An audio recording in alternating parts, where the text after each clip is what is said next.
ఉదయమే 5:30-6 గంటల ప్రాంతంలో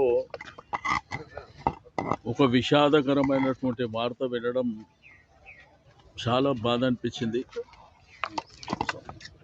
దివంగత నేత మరి సాయన్న గారు 40 సంవత్సరాల రాజకీయ చరిత్రలో అనేక సార్లు కంటోన్మెంట్ ప్రాంతానికి ప్రాతినిధ్యం వహించడం,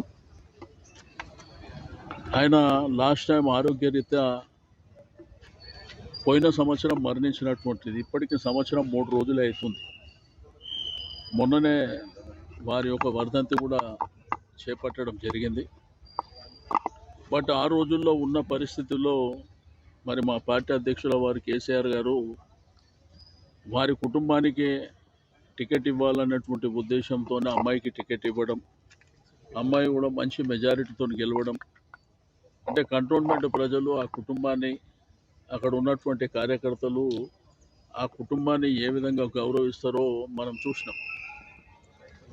బట్ ఉదయం ఇటువంటి సంఘటన జరగడం, చిన్న వయసు అమ్మాయి, ఎంతో భవిష్యత్తు ఉంది. భవిష్యత్తులో మరి ప్రజలకు కానివ్వండి విశేషమైనటువంటి సేవలు అందించేటువంటి అవకాశం. బట్ పొద్దున యాక్సిడెంట్లో మరణించిందని చెప్పి ఫోన్ రావడం, ఆ తర్వాత టీవీలు చూస్తే ఆ టీవీలలో కూడా ఆ జరిగిన యాక్సిడెంట్ విజువల్స్ చూపించడం మా అందరికీ చాలా బాధాకరమైనటువంటిదే కాకుండా చాలా విషాదకరమైనటువంటి